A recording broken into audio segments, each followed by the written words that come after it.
awful lot of film adaptations. I'm going to get into some of my favorites. Let's start with The Island of Lost Souls.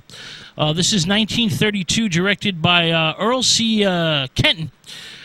This stars Charles Lawton as Dr. Moreau, Bela Lugosi, Richard Arlen, and the exotic and lovely Kathleen Burke as the Panther Woman. Well, the film adaptation of Dr. Moreau is somewhat altered from Wells's novel.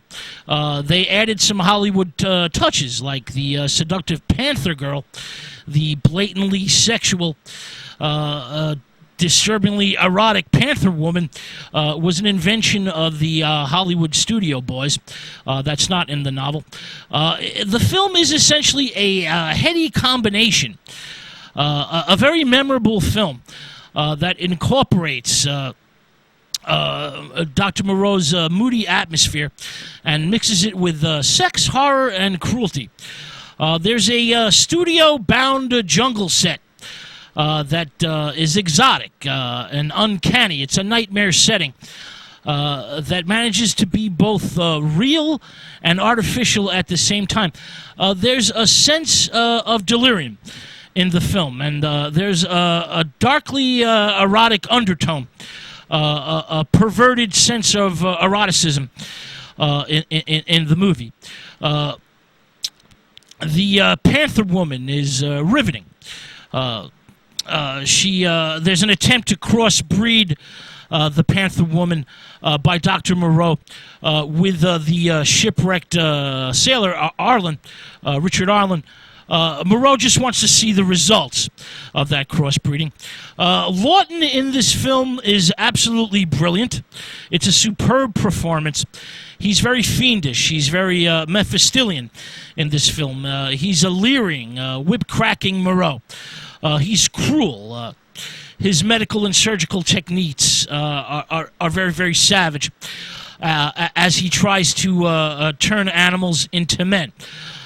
These bestial mutants and subservient brutes that are populating his island.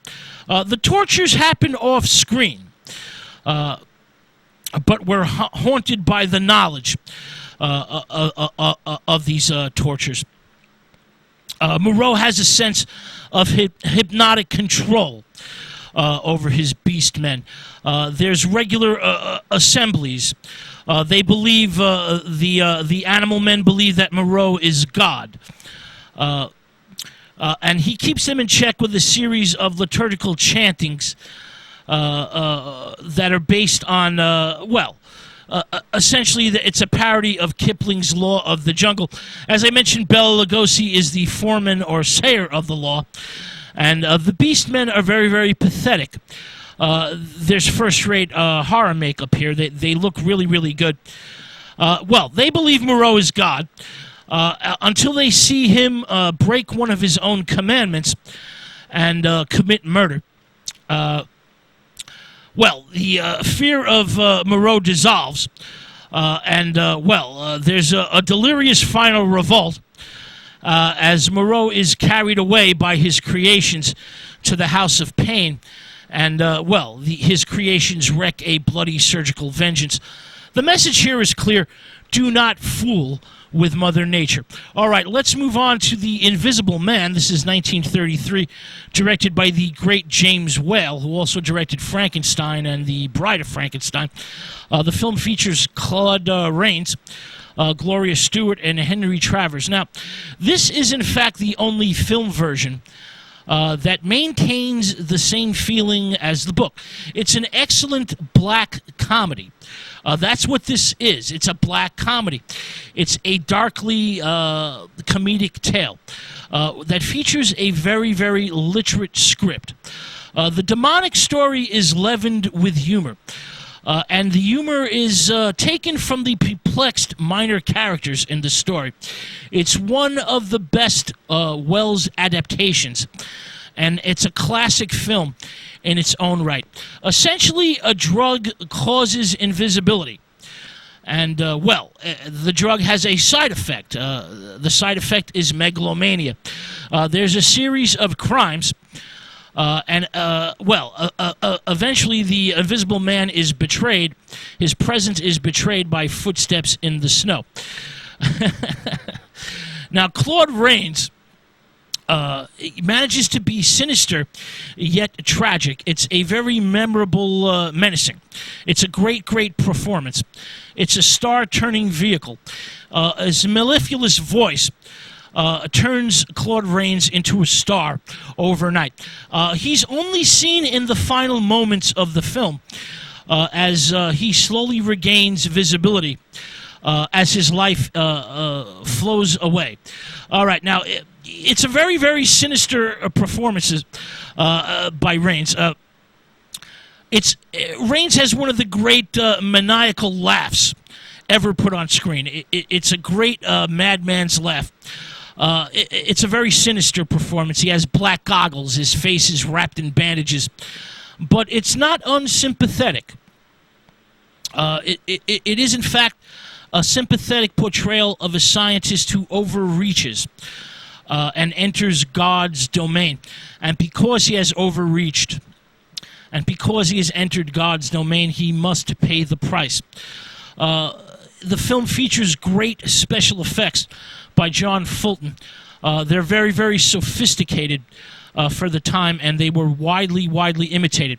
All right, let's move on to The Man Who Could Work Miracles. This is 1936. It's directed by Luther Mendez. This film features a script by Orson Welles, who adapts his own short story. It features Roland Young, Ralph Richardson, George Zucco, and a very young George Sanders. This tale is about a mild-mannered, timid department store clerk who is endowed with supernatural powers to do anything he wishes. This movie also features good special effects. And it has a first-rate cast that feature many fine performances. Roland Young is the living personification of the meek, henpecked husband. The look on his face always suggests discomfort of constipation. This is a very entertaining movie. It's not that easy to get a hold of, but you should be able to track it down if you're persistent. All right, let's move on to Things to Come. This is also 1936. It was directed by William Cameron Menzies and stars Raymond Massey, Ralph Richardson, and Sir Cedric Hardwicke.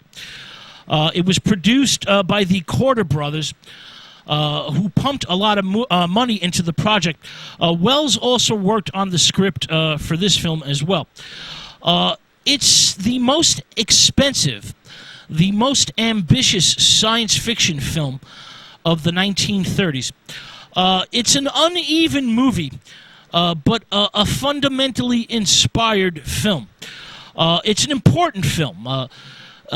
The boldness of its visual drama, the majestic musical score. It's an exhilarating movie, if a sometimes preachy one. Space flight is the key to humanity's transcendence. The film is divided into three parts. The first part is set in 1940, as we see the start of a world war that continues essentially for decades. The first part features the bombing of London. The Blitz is accurately portrayed. It's right on target. It's prophetic. Audiences laughed when they saw this movie because they thought the bombing of London was not possible. Well, they weren't laughing just a few short years later. It's very much on target. It's very prophetic. All right, the second part of the film happens in 1970. The world has been reduced to tribalism. There's a series of petty dictators and petty fiefdoms that spring up in the rubble of civilization. Well, there's the arrival of a mysterious airman, Raymond Massey, who brings on a new age of peace and scientism, a new era of law and sanity. Well, they subdue the petty dictators, with a peace gas that knocks him out. Doesn't kill him, just puts him to sleep. Well, the third part of the film happens in the year 2036. This is the age of the ruling technocrats, the ruling elite, in a gleaming white utopia. The gleaming white utopia is ruled by the technocratic elite. And there's an attempt to fire a manned projectile, an electric gun, into space. And the artist class tries to stop the reaching for the stars. They are in the midst of planning a revolution. Well, the message of things to come is that the future of humanity lies with the technocratic elite. The special effects in this film are first rate.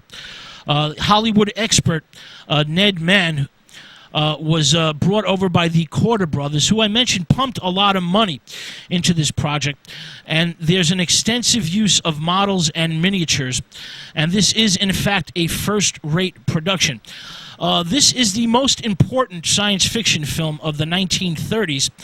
And there wouldn't be another major science fiction film for 15 years after this one.